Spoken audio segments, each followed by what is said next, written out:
Bhind national highway निर्माण की मांग हुई तेज। हिंदू संगठन के प्रदेश अध्यक्ष ने स्थानीय नेताओं को धिक्कारा। दरअसल आपको बता दें, भिंड ग्वालियर नेशनल हाईवे पर लगातार हो रहे हादसों से हो रही मौतों पर संपूर्ण जिले वासियों में आक्रोश व्याप्त है।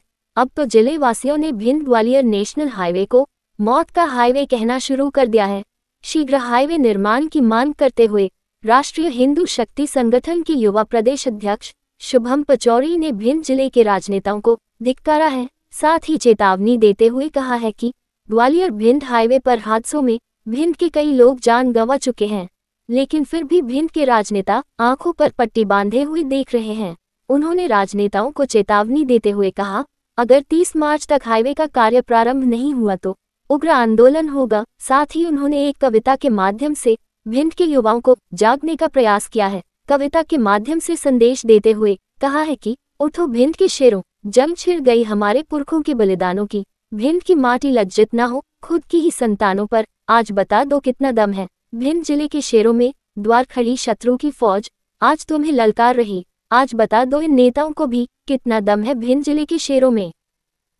सभी को जय जय श्री राम। प्रत्येक दिन हमारे ग्वालियर भिंड 6 लेन हाईवे पर किसी न किसी की एक्सीडेंट के कारण मौत हो रही है। परसों ही जवाहरपुरा के अंदर कितनी दर्दनाक घटना हुई, और आज ही सुबह हमारे जो बरैत के पास राठौर समाज के 3 युवाओं के एक्सीडेंट के कारण मौत हो गई। कितनी और बलियां देनी पड़ेंगी इस हाईवे को बनवाने के लिए? कब तक ऐसे ही हमारे भिंड के निर्दोष लोग मरते रहेंगे इस हाईवे पर? कब हमारे भिंड के नेताओं की आंखें खुलेंगी? क्यों पट्टी बांधे हुए हो? कब बनाओगे हाईवे साहब, कब बनाओगे? कितने और लोग मरे जाएंगे तब तक? हमारी संध्या सांसद राय जी ये कहती हैं कि हमने मंजूर हो गया है 30 मार्च तक। कब तक? ये तो हम 10 साल से सुन रहे थे। 10 साल में कितने युवा मारे गए, इसका आंकड़ा है आपके पास? अगर आपकी बात नहीं सुनी जाती तो आप इस्तीफा दे दीजिए ना। किस बात पे आप सांसद हो? क्यों आप जनता को बेवकूफ बना रही हो? जब चुनाव होता है तब घोषणाएं होती हैं केवल, और विपक्ष ये कहता है कि अगर हमारी सरकार नहीं है तो हम क्या करें। वोट मांगने केवल पक्ष या विपक्ष नहीं आता, सारे नेता आते हैं जब चुनाव होता है। तो ये जिम्मेदारी सबकी है, सबको आवाज़ उठाना चाहिए। आपके पास तो धन भी है, लोग भी हैं, तो आप क्यों नहीं करते आंदोलन? करना चाहिए ना आपको अभी आंदोलन, क्योंकि आप जनता के लिए कार्य करते हो ना। क्या इसलिए कार्य करते हो कि चुनाव आएगा जब हम वोट मांगेंगे जीत जाएंगे, बस उसी के लिए? बाकी 4 साल हम जनता की याद भी नहीं करेंगे, बस 1 साल जब चुनाव होगा तब हम जनता को देखेंगे, जनता से बातें करेंगे और जीत जाएंगे चुनाव। शर्म आनी चाहिए भिंड के राजनेताओं को, चंबल संभाग के नेताओं को। क्यों इन मौतों पे राजनीति कर रहे हो?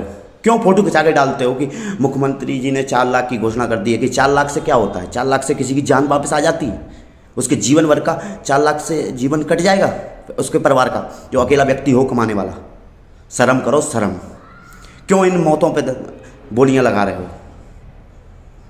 अगर आपको इतनी ही पीड़ा है भिंड के लोगों की तो ग्वालियर 6 लेन हाईवे पर काम चालू करवाइए ना जल्दी से जल्द। क्यों नहीं दिखता मुख्यमंत्री जी को? क्यों नहीं दिखता नितिन गडकरी जी को?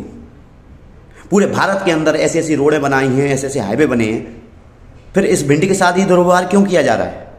क्या भिंड के लोगों ने वोट नहीं दिया आपको? जिता के संसद में नहीं भेजा, विधानसभा में नहीं भेजा?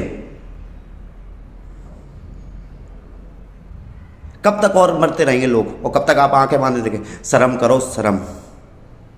अगर नहीं बची है शर्म तो आप कह दो कि हम नहीं कर सकते भिंड के लिए ग्वालियर 6 लेन हाईवे। तो झूठे वादे करते क्यों हो? जैसे ही हमारे कालिदास जी महाराज ग्वालियर 6 लेन हाईवे के लिए बैठक की थी तो उन्होंने कहा था कि 30 मार्च तक अगर सरकार हमारी नहीं सुनती है तो हम 1 अप्रैल से आंदोलन को चालू करेंगे। तो मैं उनका समर्थन करता हूँ, और राष्ट्रीय हिंदू शक्ति संगठन भी उनके साथ कंधे से कंधा मिला के रहेगा, और भिंड से लेकर दिल्ली तक भी जाना पड़े वहाँ तक भी आंदोलन करेंगे। क्योंकि अगर राजनेता नहीं करेंगे तो हमारे संत समाज को तो करना ही पड़ेगा। और ये बड़ा दुर्भाग्य की बात भी है भिंड के लिए कि इतने राजनेता होते हैं, भिंड को राजनेताओं की खदान बोलते हैं। कहते हैं कि भिंड से नेता निकलते हैं। जहाँ नेता निकलते हों वहाँ संत महात्माओं को आंदोलन करना पड़ रहा हो, ये धिक्कार है और बहुत शर्म की बात है। भिंड के राजनेताओं को डूब के मर जाना चाहिए। तो सभी भिंडवासियों से भी मेरा निवेदन है कि सभी अपने फेसबुक अकाउंट और इंस्टाग्राम से पोस्ट करें और मुख्यमंत्री जी को टैग करें। इतनी पोस्ट करें कि इस की गूंज दिल्ली तक जानी चाहिए। नहीं तो फिर 1 अप्रैल के बाद सभी भिंडवासी और सभी संगठन और संत समाज को लेकर एक विशाल आंदोलन करेंगे और सरकार को हम दिखा देंगे कि हम वही चंबल के हैं जो हक अधिकार के लिए हम बागी बनते थे, वही हमारे अंदर आज भी खून है। दिखा देंगे सरकार को कि कैसे हम अपनी बात मनवाने के लिए पहले भी बागी बनते थे और अब भी हम पीछे नहीं हटेंगे। सभी को जय जय श्री राम। मैं शुभम पचौरी, मध्य प्रदेश युवा अध्यक्ष, राष्ट्रीय हिंदू शक्ति संगठन।